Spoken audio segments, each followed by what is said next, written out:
Hello hi friends, welcome to Nagamani channel. ఈరోజు 6th class Telugu text బుక్లోని పర్యాయ పదాలు చూద్దాం. పర్యాయ పదాలు అంటే ఒక్క పదానికి అనేక అర్థాలు రావడం పర్యాయ పదాలు అంటాము.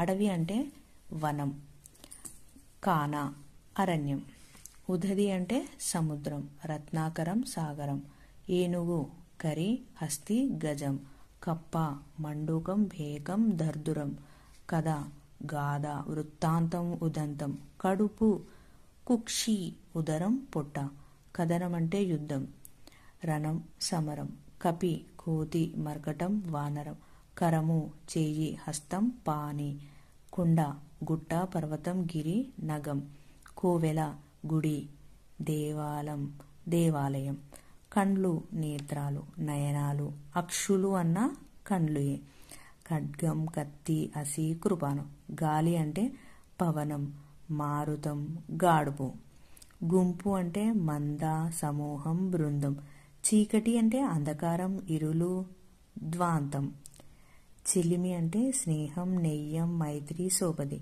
చెరువు అంటే తాటాకం కొలను మడుగు, చేప మీనం మత్స్యం జశం, జలం నీరు ఉదకం సలిలం, జీతం అంటే వేతనం బత్తం, తాబేలు కూర్మం కమటం కచ్చపం, తృణం గడ్డి పచ్చిక గరిక,